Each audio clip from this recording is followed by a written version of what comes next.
pay taxes. Why in the world would we do that? Let's call DEI what it really is, a fundamentally racist, prejudiced, and anti-American ideology that is designed to divide and oppress people. Exactly what it is. It's baffling to me how Democrats don't see this, or do they? They claim to be a very tolerant, inclusive party rooted in equality. But as we have all learned, Democrats are only tolerant as long as you agree with them. I thought we left the stain of discrimination and race-basing hiring practice behind in our country a long, long time ago, but apparently not. It's clear that Democrats would rather divide Americans based on their race, gender, creed, or sexual orientation than live in a world where people are hired based on intellect, experience, work ethic, and merit. What a thought. So let's set the record straight. This country owes you nothing except for the opportunity to succeed. That's what's great about this country. And if you don't succeed, you can get back up and go again. We're the only country that allows that. For generations, Americans understood this, all Americans. An opportunity to pursue your dreams, to use your God-given talents to contribute to making this country the greatest place to live in the world.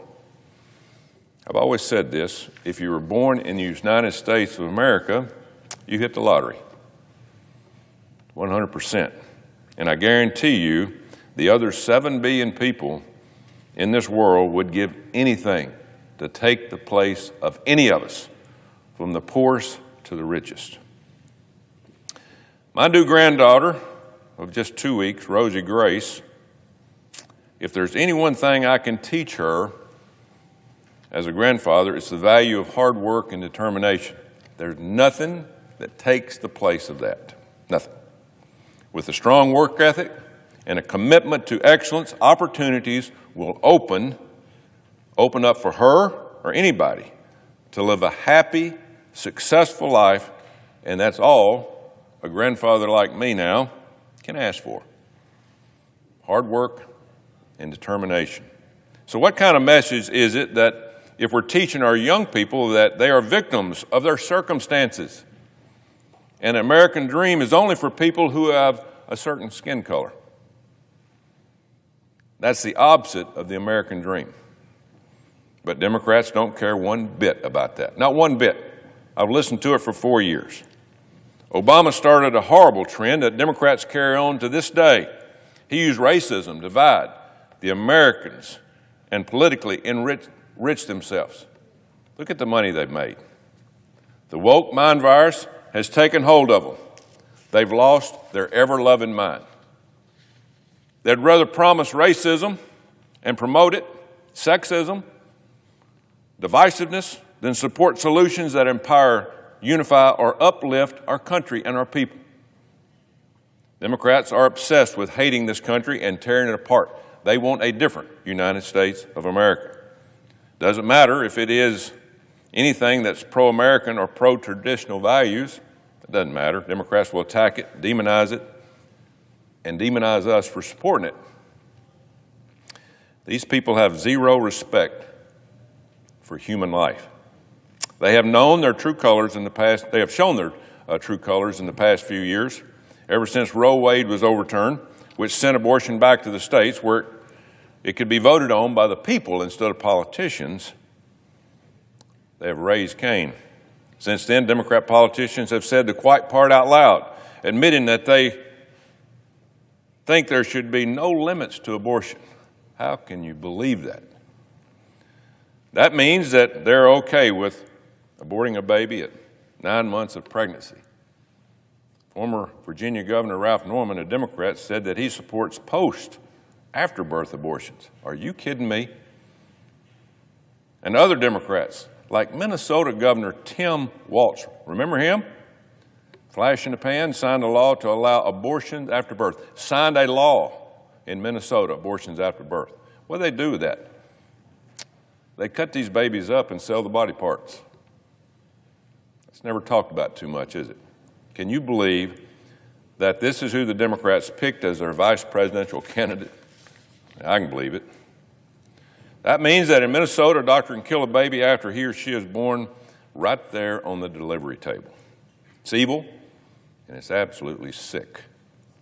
But it isn't just babies Democrats have no respect for. They also have gone out of the way to attack women and girls. Just last week, every single Democrat in this body voted against my bill to protect women and girls in sports. Oh, we've got to give these transitional boys an opportunity to participate, really? How about giving fairness to young girls and women the opportunity to compete at a level that they're in? Give them an opportunity, not to play for second or third, but play for first. How about that? The woke mind virus has struck again. Democrats who claim to be pro-women would rather protect a few transgender people than protect the millions of women and girls who make up half of this country. Oh, we got to be nice. We got to be nice to everybody. No, we need a mental health program in this country. It's what we need. Democrats who claim to be pro-women would rather protect a few transgender people than protect the entire country of women and girls. It's backwards, it's disgusting, it's downright wrong. You'd have to be dumber than a box of rocks to celebrate this, but that's what they did. They celebrated the handful of transgenders participating women. Oh, we knocked it down because it was supported by Donald Trump, who wrote out an executive order protecting women and girls. Thank you, President Trump. By the way, 79% of Americans and 67% of Democrats support that men do not compete against women. Huge majority. But every single one of my Democrat colleagues went against their constituents and voted against this common sense bill to protect women and men out of women's sports. Democrats, basically, are hypocrites, big time. They claim to be pro-woman, but allow men to dress up as women and take rights away from actual women. When we saw this firsthand during the Biden administration, when they had actual drag shows at the White House, made me sick at my stomach. But the hypocrisy doesn't end there. Democrats celebrate when Hamas protectors violently attack Jewish students, but they demonize and imprison pro-life activists who peacefully protest outside an abortion clinic. Whose side are you on? Democrat colleagues say they are pro-choice, but choose and lose their minds if a parent dares to ask a question about vaccines, for instance. I mean, they go off the deep end. We talk about vaccines. They claim they are the party of decency. Really? Tolerance. Are you kidding me? But turn a blind eye to multiple Democratic mayors being arrested of being pedophiles. Yes, that's what I said, pedophiles. The former Democrat mayor of University Park, Maryland, was arrested and charged in 2024 with 28 counts of possessing and soliciting child pornography. In jail, 24. Mayor, right down the street. The year before, 2023, a different Democrat mayor was the one from College Park, Maryland, pleaded guilty to 140 counts of possessing and distributing child sexual abuse images. Mayor, leader, Democrat, believes in the way of life for the Democratic Party, a pedophile. So, 2 Democratic mayors in Maryland have been arrested in the past 2 years for pedophilia. You can't make it up. The woke mind virus strikes again. I've yet to hear a single floor speech from my Maryland Democratic colleagues about this catastrophe. A leader caught doing this. They don't care. It doesn't bother them. They seem to find plenty of time to criticize President Trump every time he breathes, but they don't worry about pedophilia. How about we all speak out about it? I have yet to see them take the time to condemn multiple elected officials from their state who have been arrested and contributed to all this child pornography. It's sad, but we shouldn't be surprised. Democrats only pretend to care about the oppressed or the most vulnerable among when it benefits their agenda. After all, It was Democrats in the states like California and Washington who introduced bills to change the term, the name of it, sex offenders, to minor attracted persons. Well, you're not a sex offender anymore. If you beat up a little child, molest a child, you're a minor attracted persons. We don't want to hurt anybody's feelings, okay? So what a joke. It makes me sick again in my stomach. If it wasn't for the re-election of President Trump on November the 5th, I really don't know whether we'd have made it. Our country was headed straight to the gutter. Straight to the gutter. I mean, just listen to all this. It makes no sense. Now we have common sense, trying to get common sense back into our country. We have to push for it. Thanks to President Trump and the ideas he's brought back to 1600 Pennsylvania Avenue. This administration is working around the clock to get this woke crap out of our government. Our military, out. Classrooms, out. Get back to teaching our kids. President Trump is committed to abolishing the U.S. Department of Education, a federal agency that has failed our students for the past 40 years that I've been in education, and especially under Joe Biden and Barack Obama. President Trump believes, and is correct, that our young people are the country's most important, precious commodity that we have. They are the future. He understands that under President Biden, the Department of Education allowed radical left-wing teachers to push radical, hateful ideologies onto our kids. We don't need opinion teaching. We need to teach reading, writing, math, science, and history. What's wrong with that? What's wrong with giving them a chance? Because they have ruined the lives of thousands of young people because they've indoctrinated them. You had drag shows that were being performed recently in elementary schools. I mean, in my day, you'd have been arrested for that. Woke anti-American curriculum taught kids to hate each other. Actually in classroom, teaching them, hey, you hate them because of who they are, where they're from, what skin color they are, absolutely a crime. Schools help children secretly transition genders behind the parents' back. Oh, you want to transition? You're 8 years old, don't tell your parents. We'll get it all set up for you. Mind-boggling. The woke mind virus has struck again. All of this, by the way, on the taxpayer's dime. You're paying for it. Meanwhile, we're 26th in the world in math. We're 6th in reading.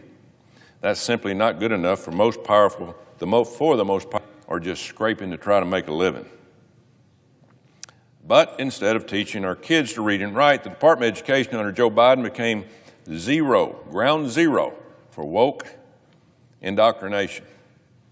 All they were concerned about was bowing to the teachers' unions. You heard that, teachers' unions. Teaching our kids to hate this country, its government, our Constitution, and each other. What are we doing? Thankful President Trump is sending education back to the states where it belongs. I've advocated this for the last 20 years. Just this week, the Department of Education announced it was firing more than 1,000 people right down the street. Thank goodness. They hadn't been doing anything. They've been working from home. And what they do, we can do it back in the states a lot better, and we can use that money to educate kids. What an idea. Good, the federal Department of Education needs to be completely shut down. It's not done yet, but we just got started. I've been saying it for a long time. We can't have a one-size-fit-all, top-down approach to education. You know, I'm from Alabama. We teach kids a little bit different because we're a different environment. Rural areas, 60%, farmers, agriculture, all those things. We don't teach the same things as you would teach in Chicago or New York. Send it back to the states, let them control it. Let them teach our kids to have a chance in the future. Each child is totally different. You know, the federal government can't do that. I hadn't figured out in my 4 years here yet what we can do. But at least we're figuring out, hey, it's not working here, close it down, quit spending money and send it back to the states. Which is why President Trump's plan to empower the states makes all the sense in the world. But of course, Democrats don't believe in common sense. They are the only concerned about we have to control this.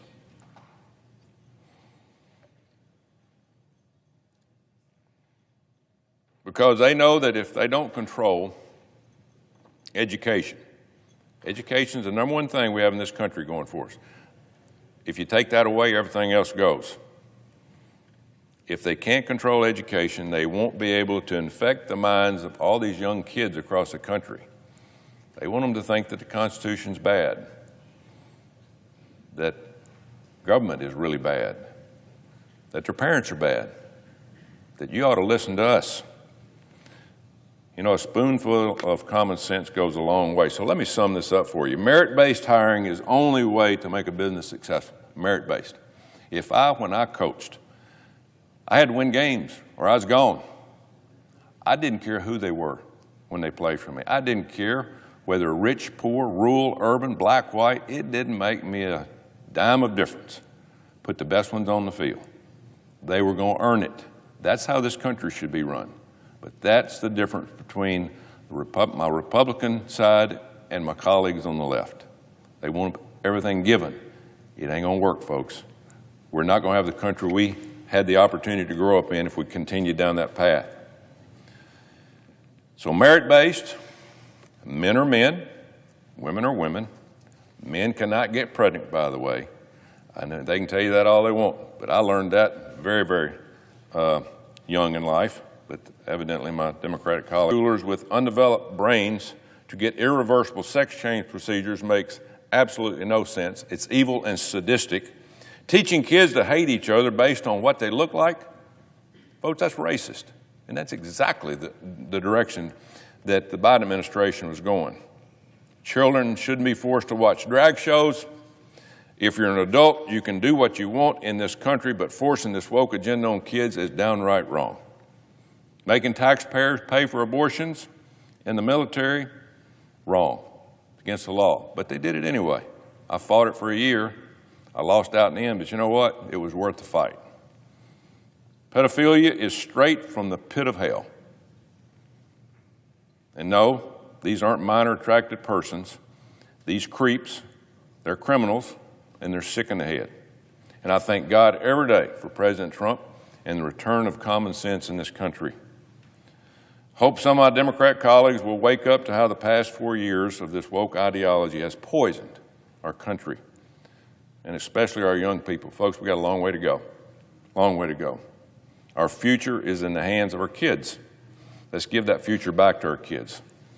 Let's educate them, put them on the right track, teach them the Constitution, teach them that we have a higher being in God. Put that back in our schools. What a thought that would be. But stay away from our young kids and let them have a chance to develop. I yield the floor, Mr. President.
Senator from Texas.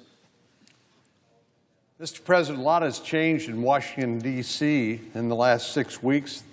That is an understatement, perhaps. But one of the things that President Trump has done is shifted the Overton window when it comes to the People's Republic of China.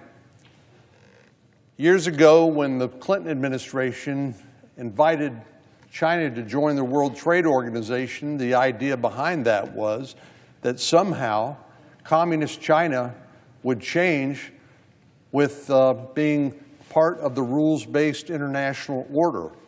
Well, of course, we know China doesn't follow the rules and has taken advantage of the United States for decades. But under President Trump, that will no longer be the case. For example, last month, the White House announced its America First investment policy, which will be critical for holding China to account.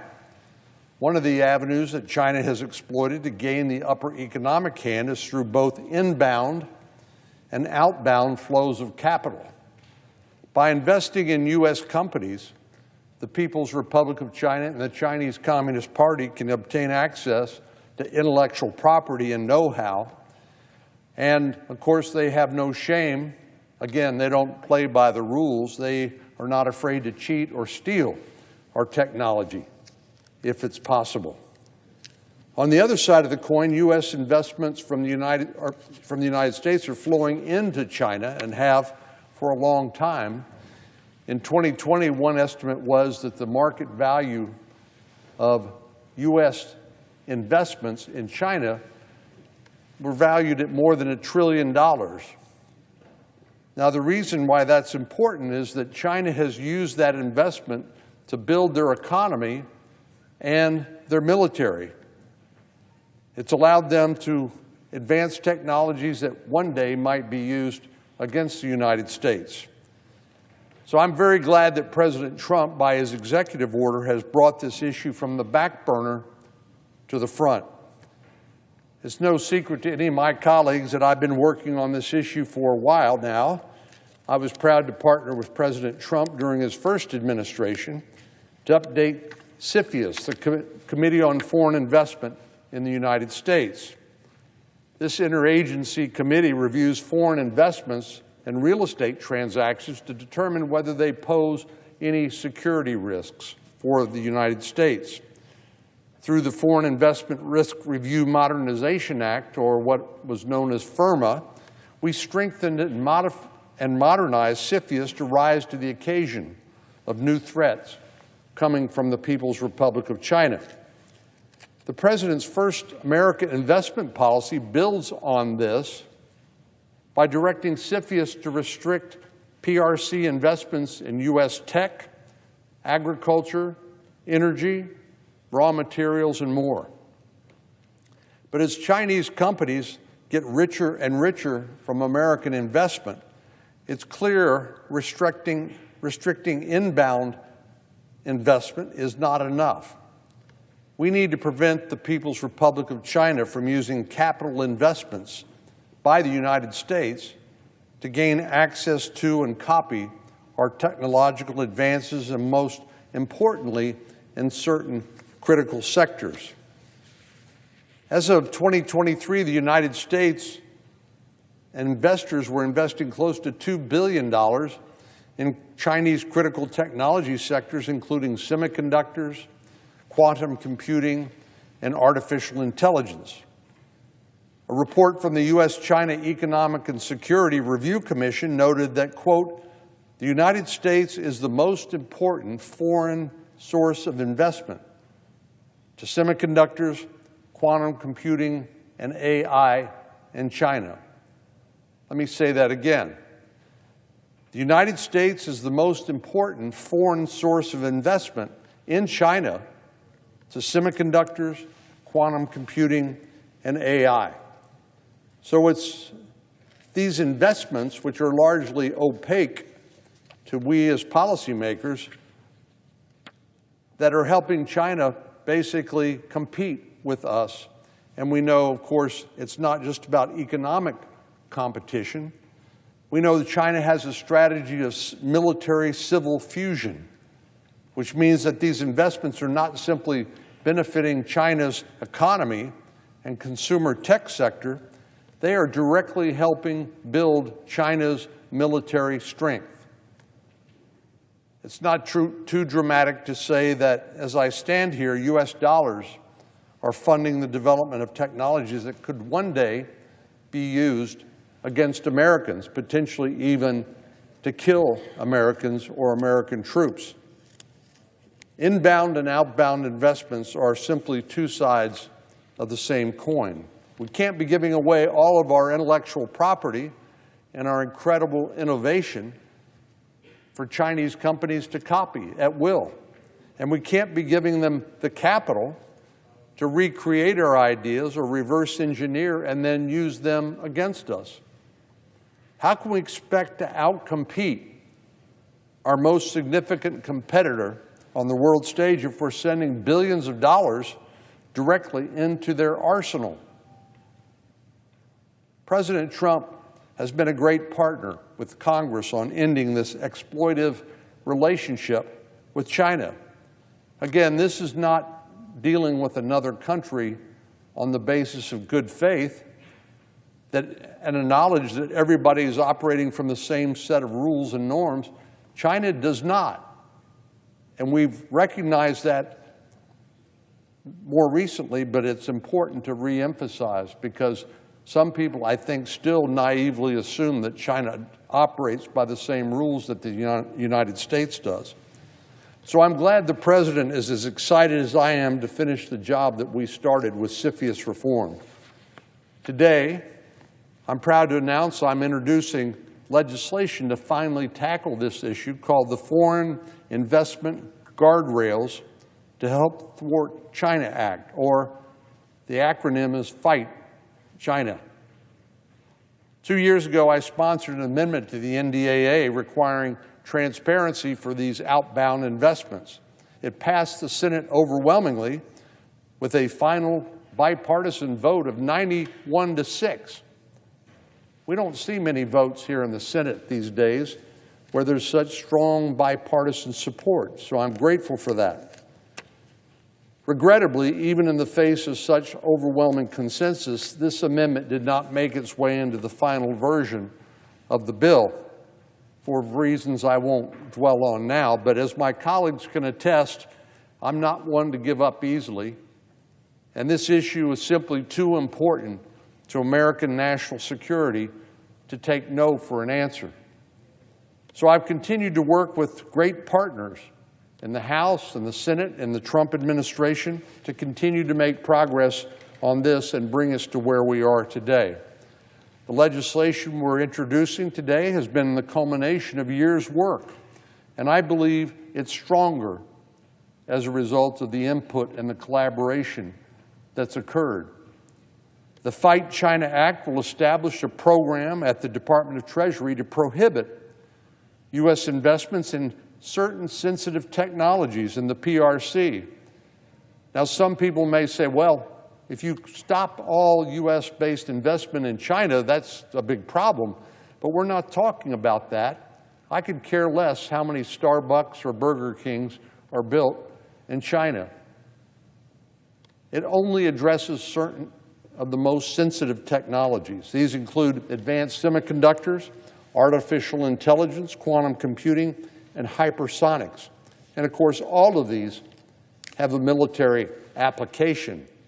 So this is not just an economic question, this is a national security issue. We know all of these critical industries directly support the Chinese military. And this is a military that's been instructed by President Xi to be ready to invade Taiwan or to absorb Taiwan one way or another, either by force or by coercion by 2027.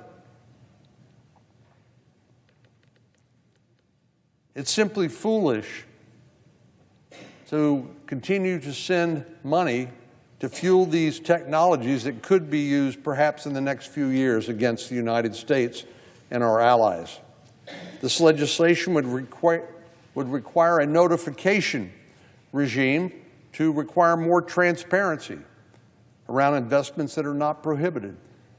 You know, as long as we are blind to how much money is being invested in China and in what technology and what sectors it's being invested in, we as policymakers can't do our job. And the administration can't do its job, which is primarily to keep our country safe and the American people safe. This legislation will authorize the President to impose sanctions against any PRC entity that engages in PRC military or intelligence sectors. I want to express my gratitude to our colleagues, people like Senators Cortez Masto, Warren, Banks, Lotkin, Ricketts, Bennett, Hagerty, Kim, McCormick, Schumer, Sullivan, and Fetterman, and others for their partnership on this legislation. I especially want to recognize the chairman of the Banking Committee that has principal jurisdiction over this subject matter, Senator Tim Scott, and thank him for working with me and co-sponsoring this legislation. Last but not least, President Trump has been a great partner to see this project to the finish line. Everything we are doing here is working hand in glove with the administration to ensure that the People's Republic of China is not allowed. We know China, as I said, has an interest in reincorporating Taiwan as early as 2027, not 2 years from now. Now is not the time to continue to allow them access to copy all of our work, and particularly the most sensitive areas. Nor is it a time to allow them to continue to benefit from U.S. investment dollars now that they are no longer a developing country, but they are one of the most advanced economies in the world and certainly a rising military power. We know that China, Iran, and Russia have conducted joint naval drills in the Middle East called the Maritime Security Belt 2025. These exercises took place in the Gulf of Oman near the strategic Strait of Hormuz, the narrow mouth of the Persian Gulf, through which a fifth of all crude oil traded in the world passes. This is an ominous sign. And we know that they're strengthening their cooperation together in a way to undermine and challenge the West, including the United States. The last thing the United States should be doing is to join this cooperation by investing in the Chinese military. And that includes not just the government of the United States, but all Americans and American businesses and investors. So the President has been right to highlight this growing threat, and I look forward to continuing to work with President Trump and Secretary Bessent to ensure that U.S. dollars no longer are able to help build the Chinese military and line the pockets of the country that's working to undermine the international rules-based order and the United States first and foremost. Mr. President, I yield the floor. I would note the absence of a quorum. The clerk will call the roll. Ms. Also-Brooks.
Senator from North Carolina. Just last week, in my home state of North Carolina, narcotics investigators The Senate is in a quorum call. asked to officiate the quorum. Without objection. Proceed. Mr. President, just last week in my home state of North Carolina, narcotics investigators from the Iredell County Sheriff's Office and the Gaston Police Department seized 5 pounds of fentanyl that was in possession of an illegal alien. It was enough to kill over 1 million people. That's nothing short of a weapon of mass destruction. Now, the reality is that's not just a public health crisis. It's a nightmare that is destroying families, shattering communities, and devastating our country. On average, 9 North Carolinians die every single day from fentanyl overdoses. Enough fentanyl claims nearly 200 lives across every day. Fentanyl claims 200 lives across our country. And just last year, this silent killer took more than 70,000 Americans.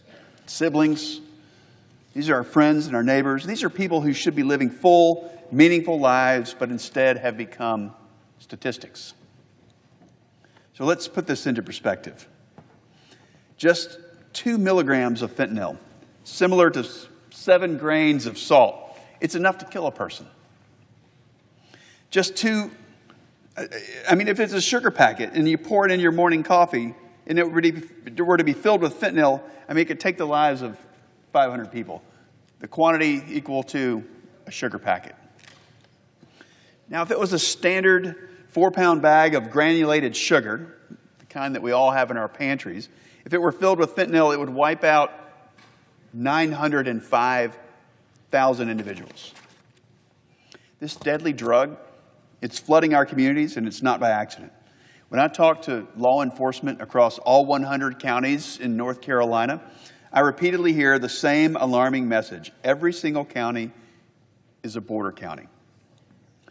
Now, North Carolina is roughly 1,000 miles from the southern border, yet the fentanyl pouring into our country, it knows no distance and no boundaries. This is a direct consequence of the Biden administration's reckless open border policies that allowed the drug cartels to exploit our immigration system and to flood our communities with illegal drugs. President Trump, however, is taking necessary steps to restore our border, restore order, and dismantle the criminal networks profiting off of human suffering. But the consequences of President Biden's open borders and lack of action to mitigate the fentanyl crisis in our country remain the deadly reality facing our communities every day. This was not just a failure of policy by the previous administration. It was a betrayal of the American people to put political agendas over our public safety. Now, even in the face of these staggering losses, Democrats continue to block bipartisan efforts to dismantle the criminal networks fueling the crisis. They refuse to support measures that would cut off the supply, crack down on traffickers, and strengthen our border security.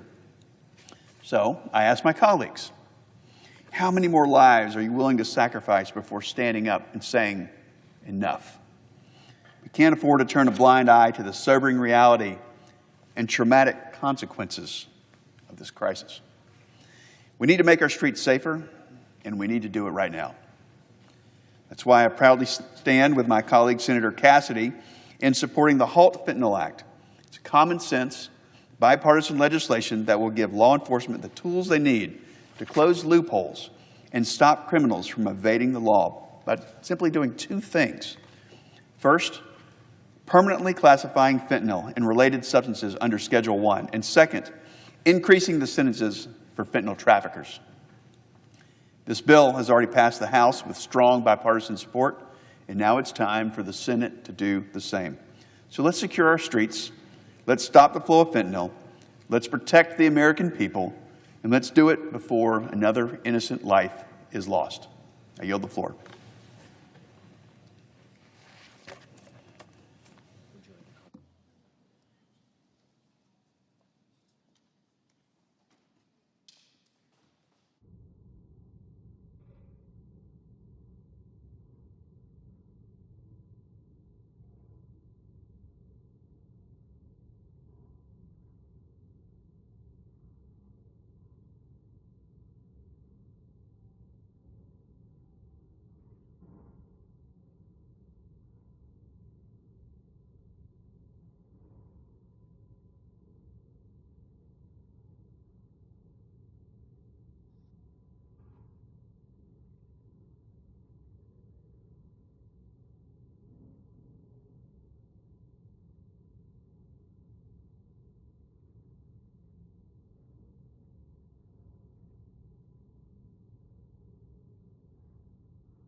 Mr. President, Senator from North Carolina. I ask unanimous consent to waive the mandatory quorum call with respect to the Kessler nomination. Without objection.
President, Senator from North Carolina. I ask unanimous consent that the previously scheduled roll call vote occur immediately. Without objection. The question is on the nomination. The yeas and nays. Is there a sufficient second? There appears to be. The clerk shall call the roll. Ms. Also Brooks, Ms. Baldwin, Mr. Banks, Mr. Barrasso, Mr. Bennett, Mrs. Blackburn, Mr. Blumenthal, Ms. Blunt Rochester, Mr. Booker, Mr. Bozeman, Mrs. Britt, Mr. Budd.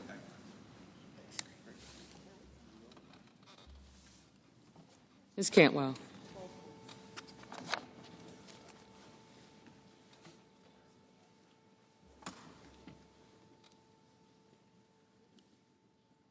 Mrs. Capito.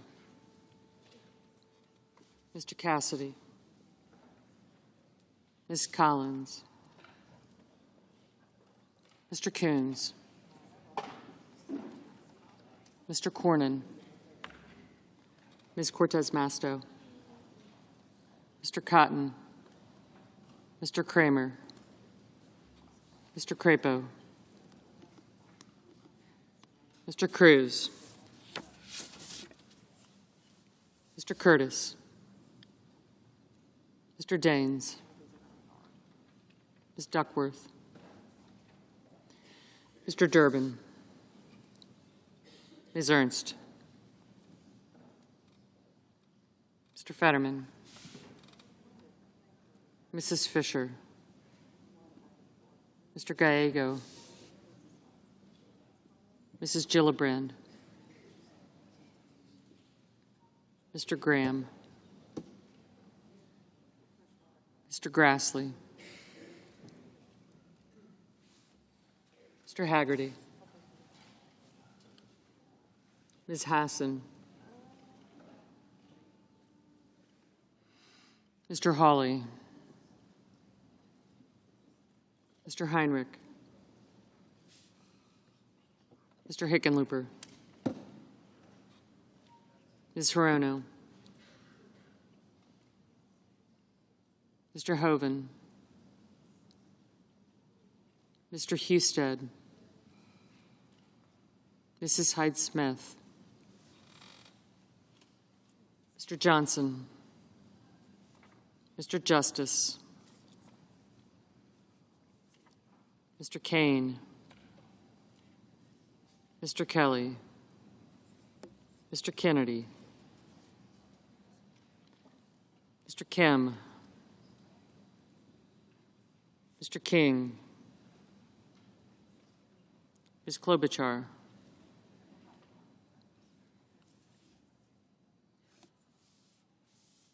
Mr. Langford.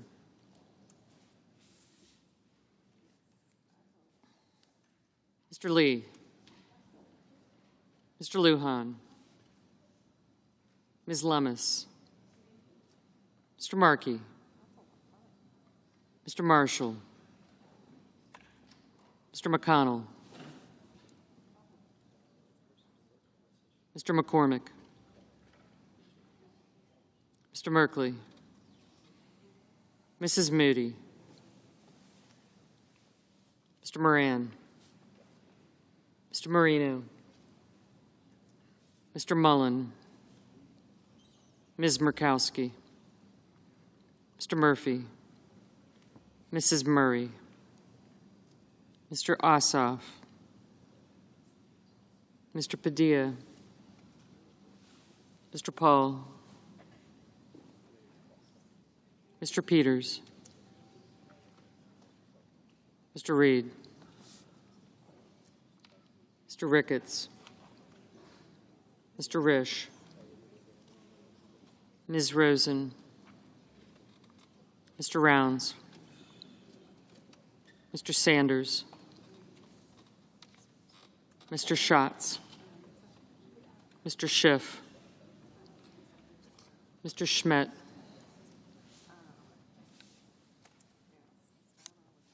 Mr. Schumer. Mr. Scott of Florida. Mr. Scott of South Carolina.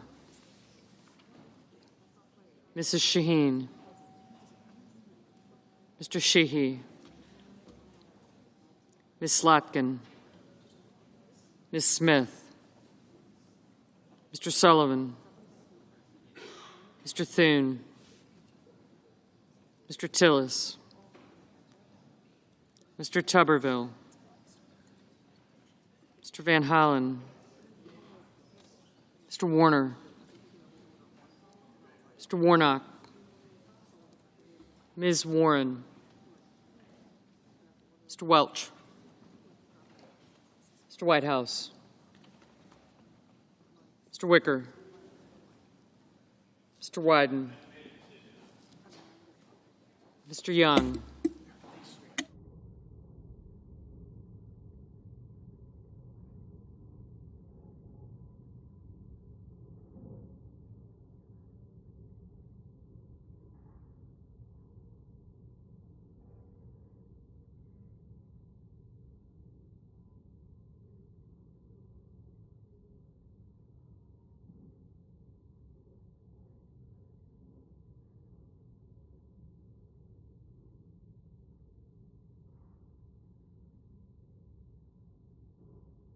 Senators voting in the affirmative: Budd, Hyde-Smith, Mullen, and Schmidt. Senators voting in the negative: Kelly and Rosen.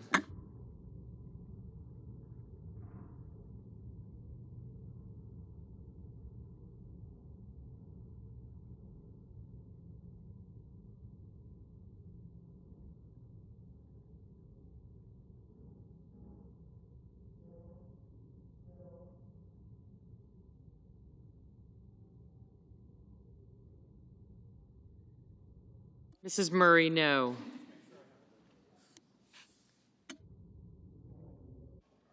Mr. Cassidy, aye. Mr. King, no.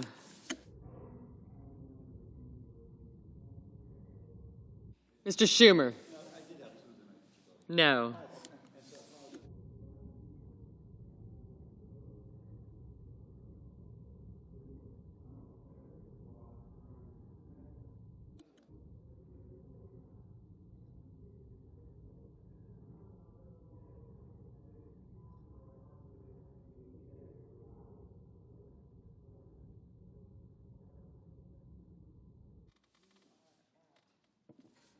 Ms. Hassan, no. Mr. Lujan, no.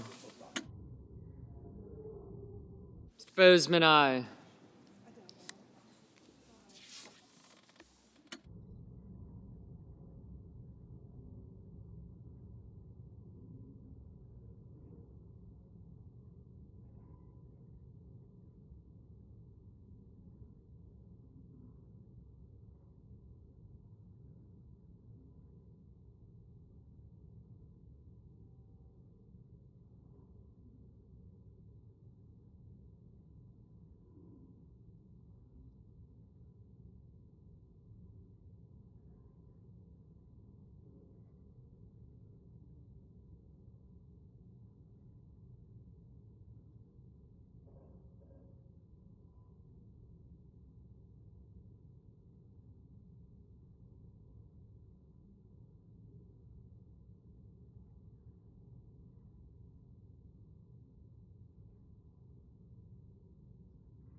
Ms. Blunt Rochester, no.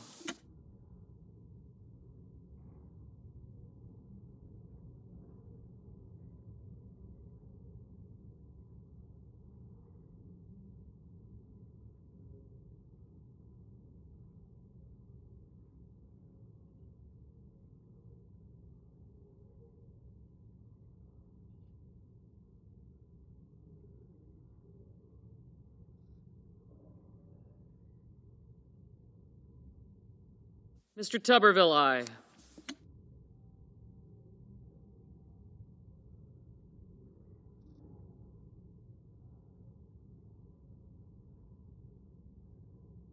Mr. Fetterman, no.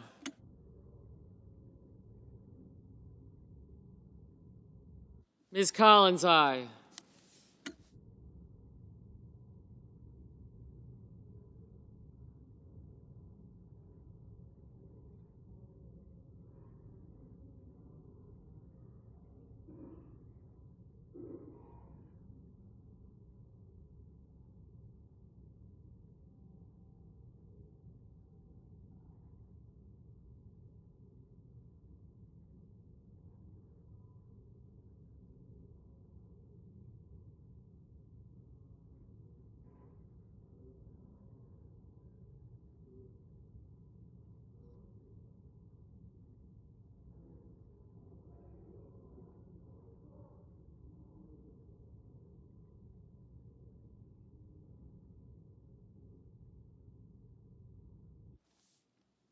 Ms. Alsobrooks, aye.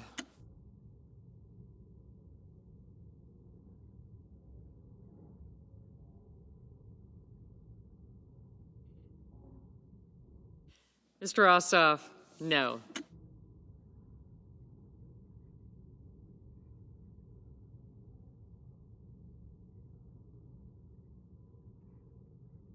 Mr. Booker, no.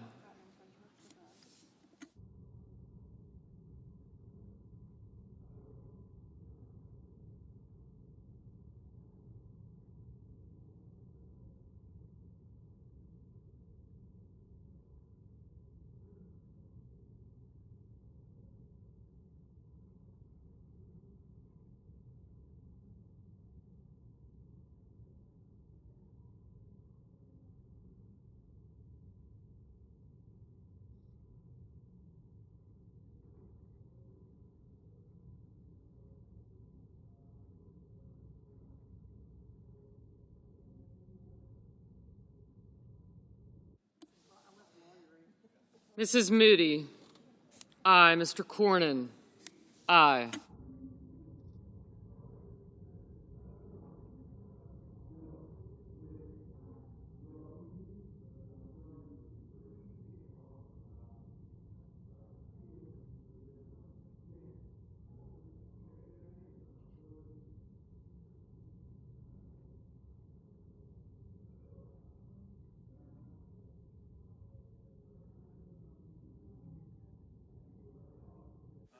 Mr. Sullivan, aye.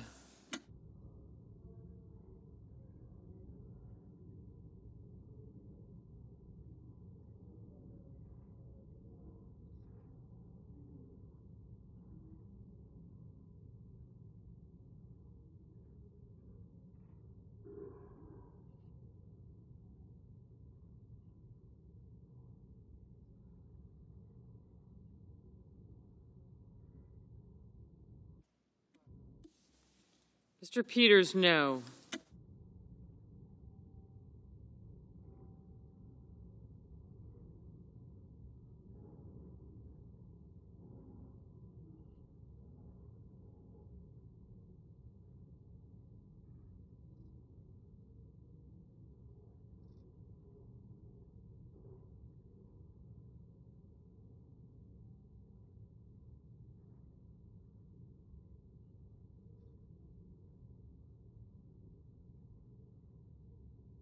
Mrs. Fisher, aye.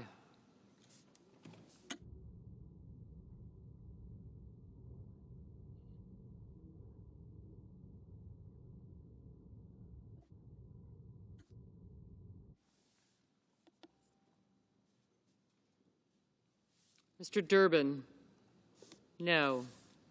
Mr. Heinrich, No.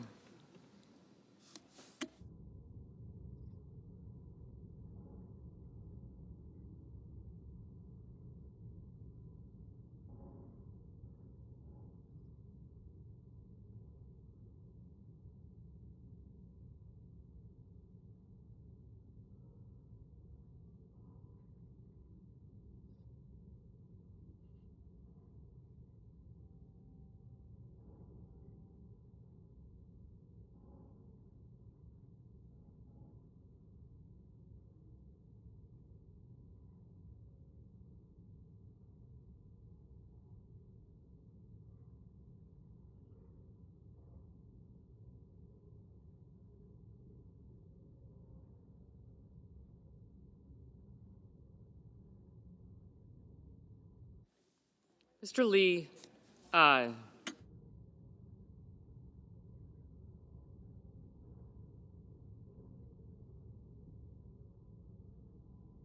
Mr. Cotton.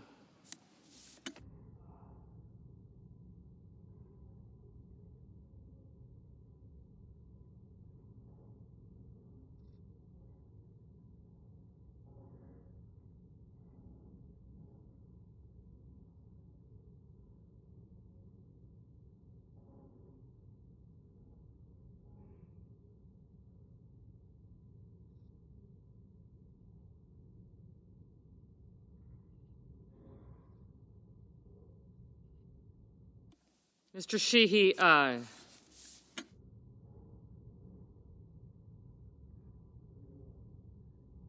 Mr. Justice, aye.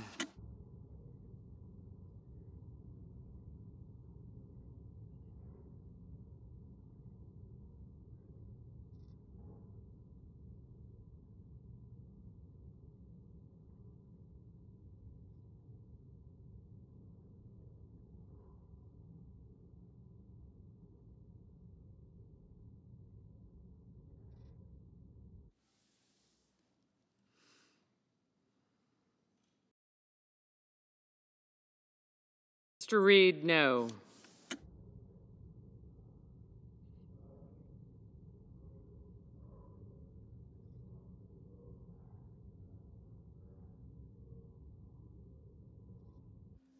Ms. Baldwin, no.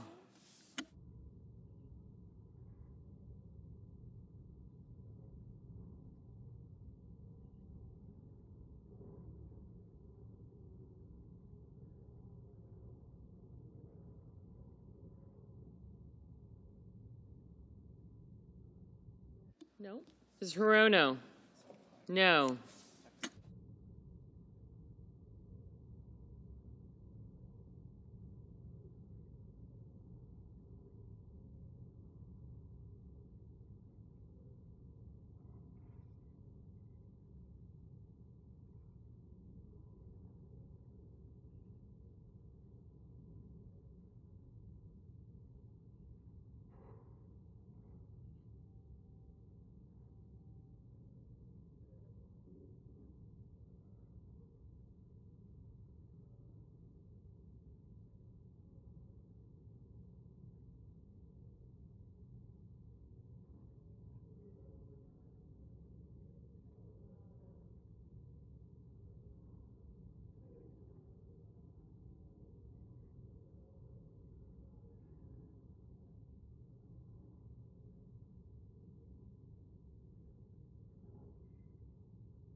Mr. Kane. Mr. Kane, no. Mr. Bennett. Mr. Bennett, no. Ms. Klobuchar. Ms. Klobuchar, no. Mrs. Blackburn. Mrs. Blackburn, aye. Mr. Grassley. Mr. Grassley, aye. Mr. McConnell. Mr. McConnell, aye.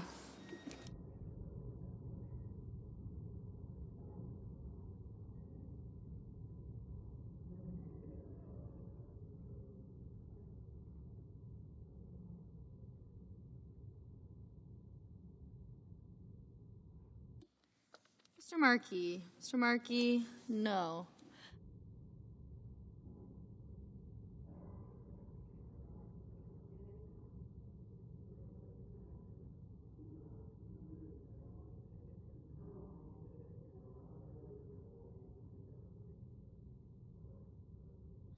Mr. Paul. Mr. Paul, aye. Mr. Moran. Mr. Moran, aye.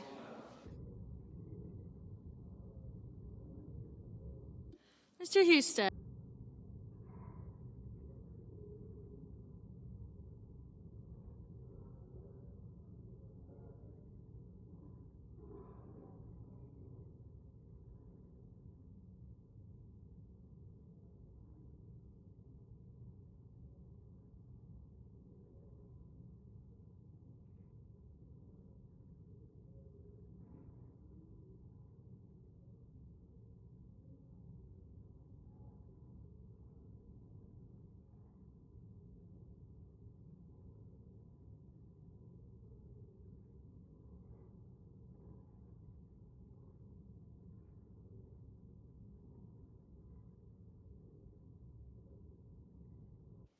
Mr. Moreno. Mr. Moreno, aye. Mr. McCormick. Mr. McCormick, aye.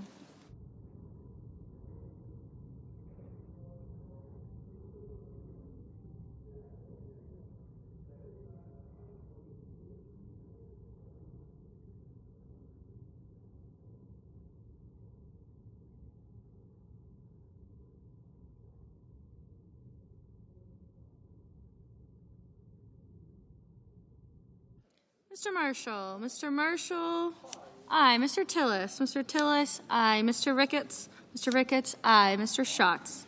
Mr. Schatz, no.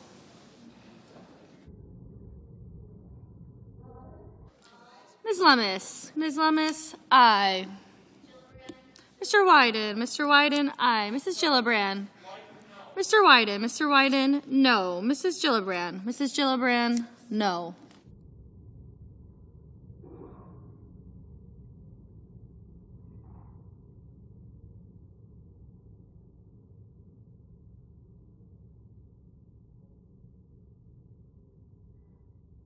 Mrs. Shaheen. Mrs. Shaheen, no. Mr. Merkley. Mr. Merkley, no.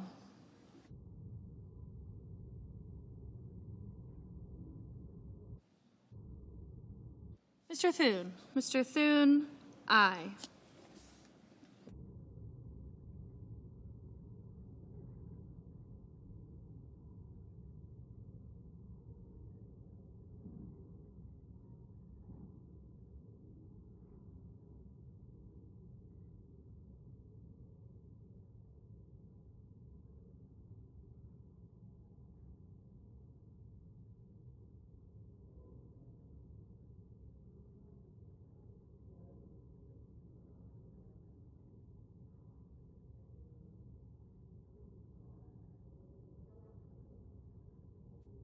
Mr. Kennedy. Mr. Kennedy, aye. Mr. Coons. Mr. Coons, no. Miss Smith. Miss Smith, Have been going golf camp. no. Sundays. Mr. Whitehouse. Mr. Whitehouse, What's that? no. Mr. Rounds. Mr. Rounds, went to golf aye. camp in the Mr. Welch. Mr. Welch, For a week. no. We've been doing this Mr. Banks. Mr. Banks, program. aye. There. Mr. Kim. Mr. Kim, no. I haven't.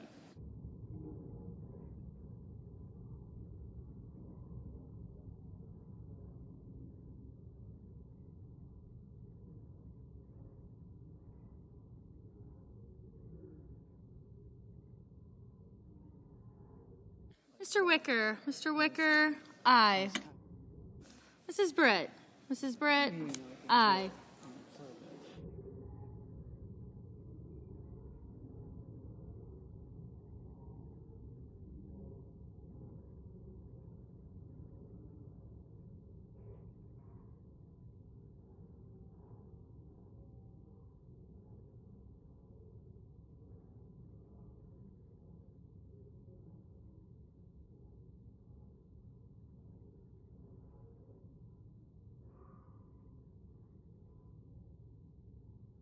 Ms. Cortez Masto. Ms. Cortez Masto, no.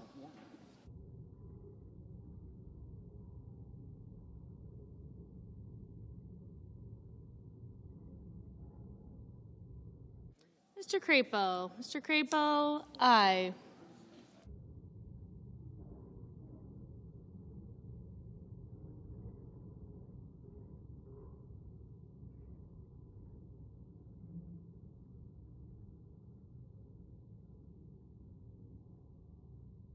Mr. Cruz. Mr. Cruz, aye.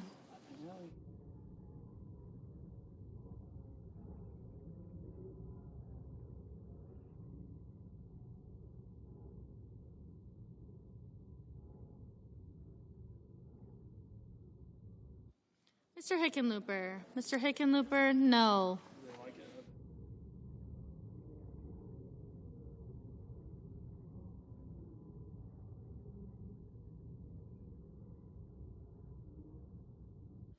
Mrs. Capito. Mrs. Capito, aye. Were they all gentlemen? Ms. Warren. Ms. Warren, no. He's pretty good.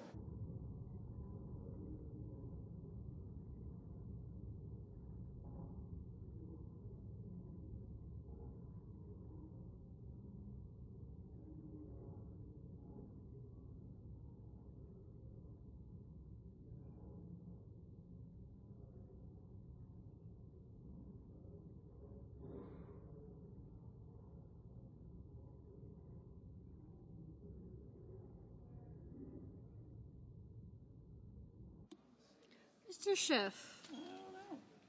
Mr. Schiff, no.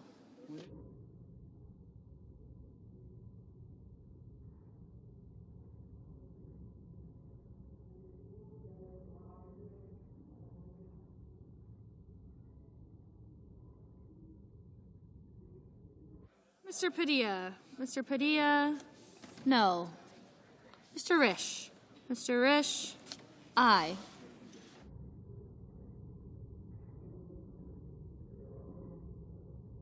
Mr. Warnock. Mr. Warnock, no.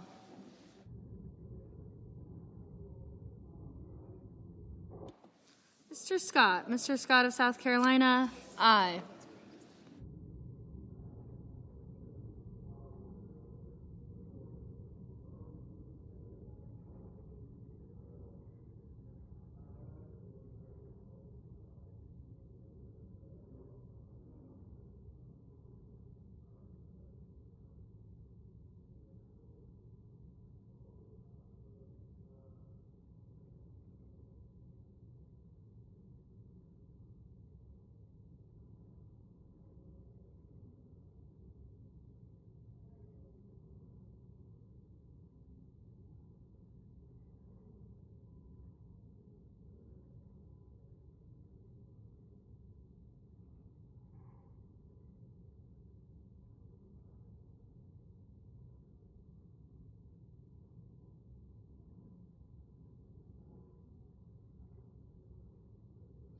Mr. Kramer. Mr. Kramer, aye.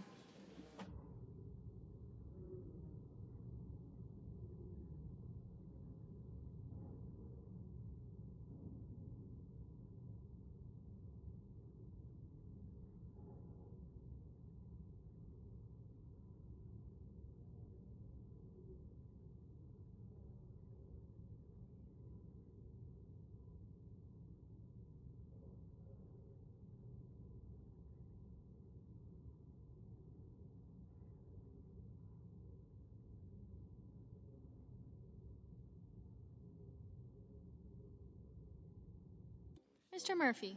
Mr. Murphy, no.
Ms. Murkowski. Ms. Murkowski, aye.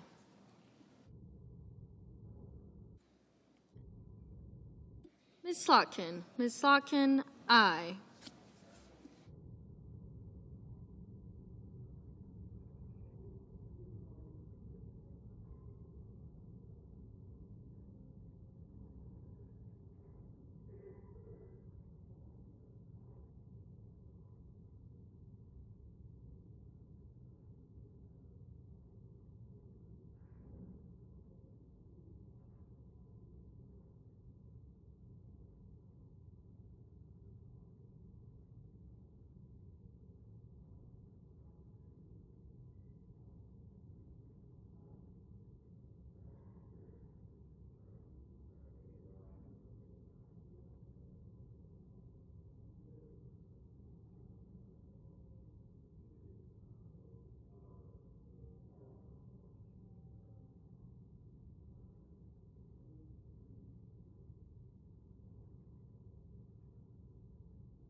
Mr. Warner. Mr. Warner, no.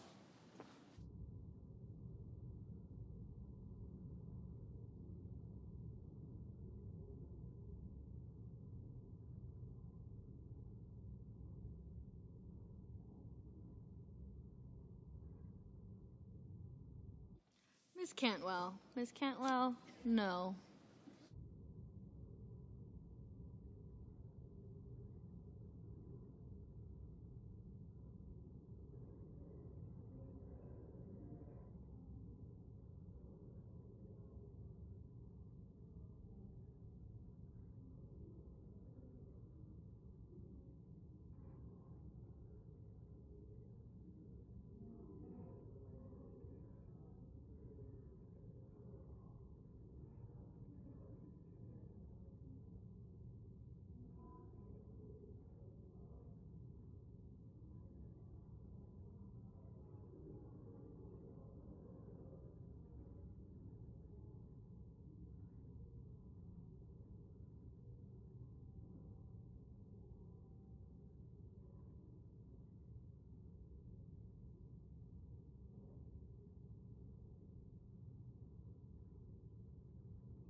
Mr. Johnson. Mr. Johnson, aye.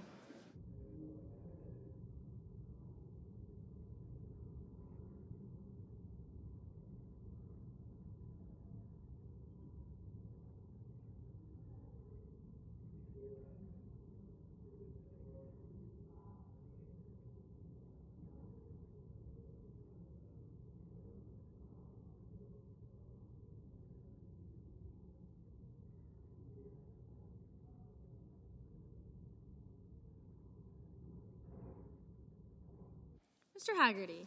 Mr. Haggerty, aye.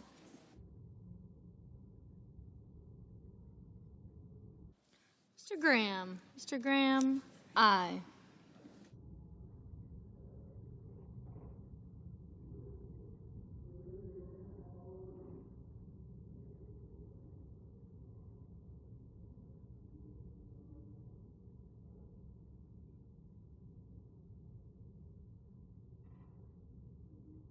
Mr. Blumenthal. Mr. Blumenthal, no.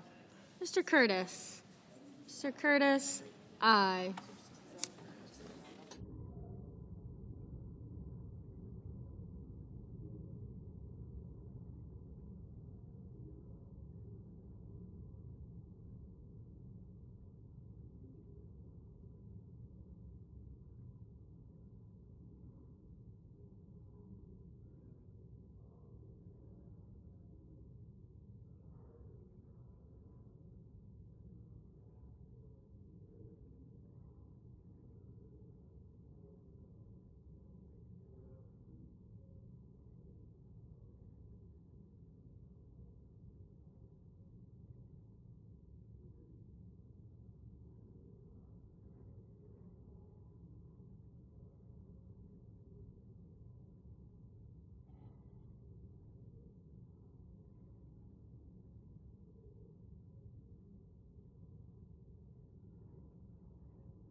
Mr. Sanders. Mr. Sanders, no.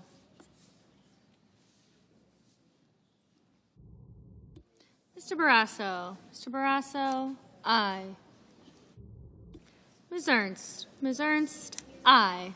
Mr. Hawley. Mr. Hawley, aye.